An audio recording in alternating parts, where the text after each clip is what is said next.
real quick video just to make clear that I was trying to be ironic in my last video by, you know, conceding the point that I'm critiquing capitalism on my MacBook using my iPad.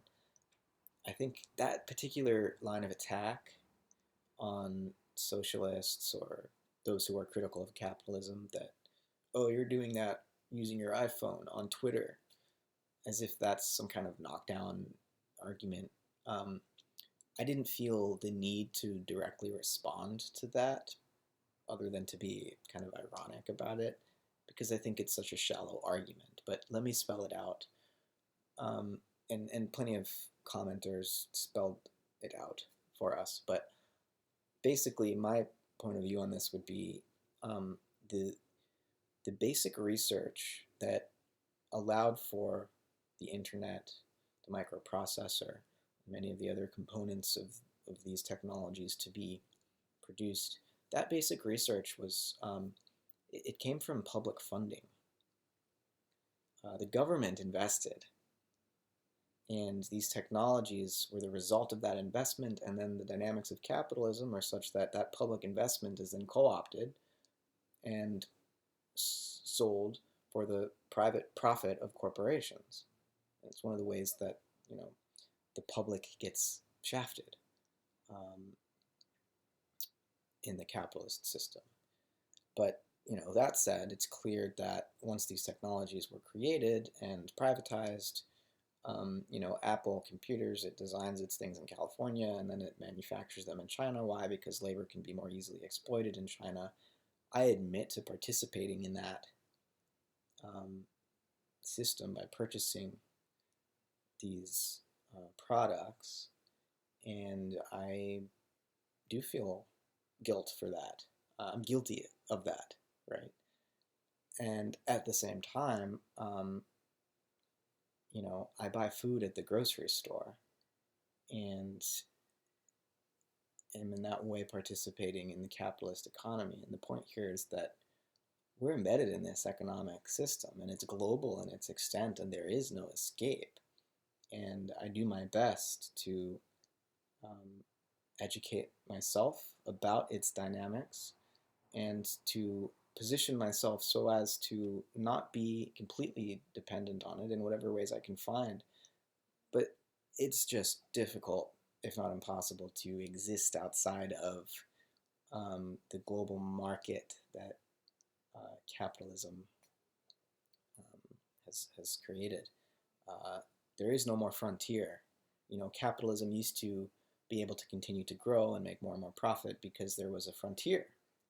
And colonial expansion was always part and parcel of the capitalist growth economy.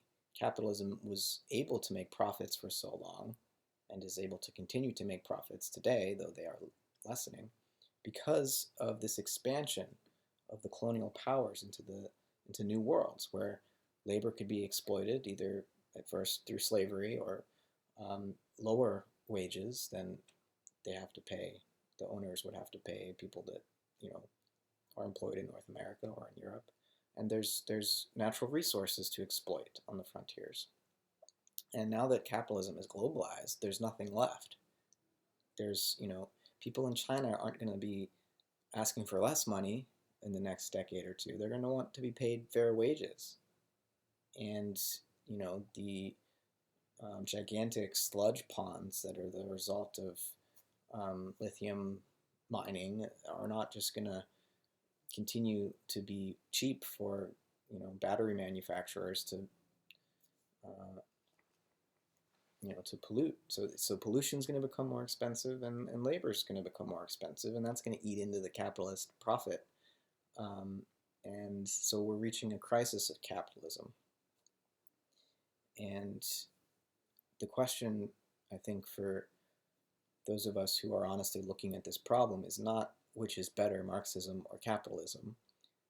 We can acknowledge the failure of 20th century communism, but we also need to, in light of the social and ecological crises of our time, we need to acknowledge the failure of capitalism, and we need to start working together to find an alternative. and it won't be called communism and it won't be called capitalism. I don't know what we're going to call it, but we really need to start looking at this problem. And that's what I'm committed to doing, and I hope that you'll participate with me in doing that. So there's this question that's been raised in the comment threads under my videos about whether human nature is intrinsically selfish. I didn't mean to imply that capitalism makes us selfish. I think human nature is malleable, and as Marx suggested, human nature is shaped in large part by social and historical conditions. There's also a biological side to it, but biology itself isn't somehow like fixed. We're evolving. All organisms are evolving, and evolution happens pretty quickly in many cases. So, you know, I think I agree with Marx that human nature is socially and historically shaped, and I think that biologically speaking, there's a contribution from that level as well. But biology, so I'm not just a social constructionist in that sense about human nature, but biology itself is a constructionist project, right? When we talk about nature versus nurture as though nature was somehow fixed, we're missing the fact that biology is an evolutionary process, and this sharp division between culture and nature is just it's a violent form of abstraction, and we really need to find different ways of thinking about the difference, because there's difference, but there's not separation between what we call biology or nature and what we call culture um, or society. So human nature is malleable, and um, part of that malleability is, there are these different tendencies, these different instincts. There's the self-preservation instinct, which in some ways is selfish. On the other hand, there's a cooperative instinct. There's love. There's a biological basis for love and sociality and relationship. And one of the needs of a human individual is to be in relationship. And so when we take the individual out of its social context, that individual is nothing but an abstraction. All actually existing individuals exist within societies and are constituted in some deep sense by those societies, by the communities that they came to birth within, were raised by, and live within.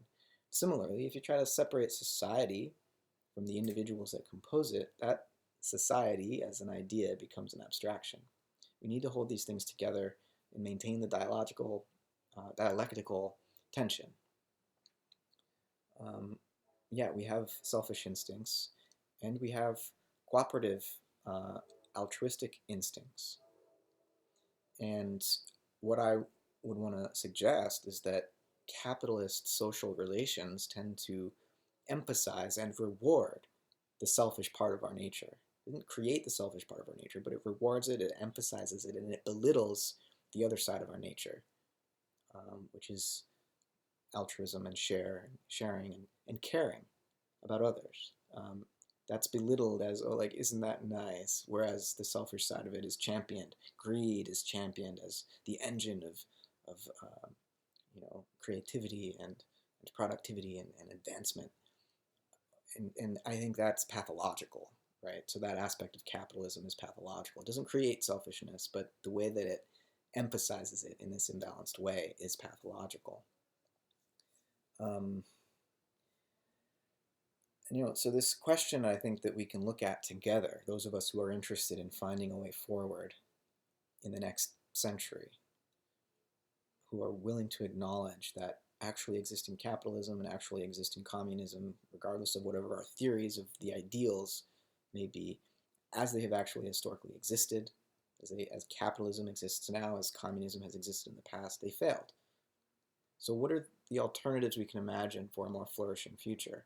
One of the questions that can inform that research question and that social issue is, what is freedom? Is freedom tied to this notion of private property and the ability to profit from one's own work? Or is freedom more about having the conditions met that are required for one to express oneself creatively and to feel satisfied and to flourish? Private property is an interesting abstraction. Um, a lot of people will attack the idea of socialism or communism because it's like theft. It takes people's personal property away from them and says it belongs to the state. But most Marxists and Marx himself, there's no issue with personal property.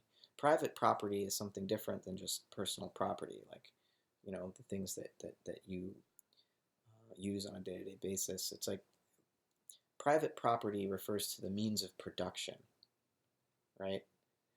It refers to the way that capitalists are able to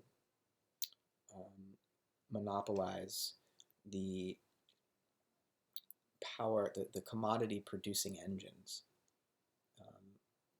that the rest of us then uh, have to buy from them. And capitalism, as I said, is always expanding the frontier to exploit labor and appropriate more natural resources. And who do those natural resources belong to before the capitalist marketplace subsumes them into its value-creating, profit-making enterprise? Who do they belong to? It's not an easy thing to answer. I mean, the whole notion of property, it's an abstraction. I'm not saying it's a useless abstraction. Clearly, it's been put to tremendous use in human history. But it's a difficult question to answer. People like Ayn Rand would say that because the Native Americans who inhabited this continent before the European settlers got here, because they had no concept of property, the Europeans didn't steal anything from them. They just acquired the land that these natives have been living on for tens of thousands of years and put it to better use. I think that's a horrific, immoral way of looking at it, but that's Ayn Rand's argument. I think there's a subtler way that we can translate between what a European settler meant by property and what native populations, how they understand their relationship with the land, with what we call nature in the West. Some Native American philosophers have suggested an inverse, that rather than saying that humans own land, it's land that owns humans. I don't think that quite gets at it in a way that satisfies me. I think ownership itself and property itself need to be rethought, but there is a way in which, if human beings are to survive for another century, we're going to completely reevaluate and reimagine our relationship to the earth and not think of it as natural resources, not think of it as something that can be privatized and profited from. There's something very wrong with these ideas, and I don't just mean morally. Marx is often dismissed as someone who's just making a moral argument. And he is doing that, but he's also making a theoretical argument, looking at the logic of capitalism and showing how it has these intrinsic contradictions that are built into it that will eventually lead to its own undermining from the inside out.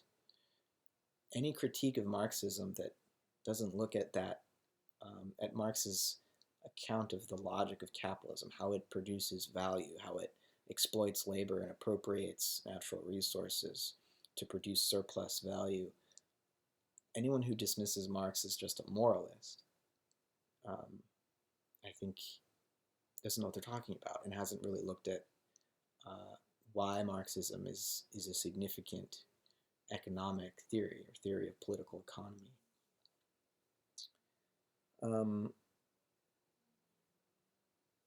Yeah, I mean, I wanted to get into the difference between use value and exchange value, but that would take me another 20 minutes, so I'm just going to leave it at that. Yeah, let's move on to some other topics, like how we're going to survive the 21st century. Thanks for listening.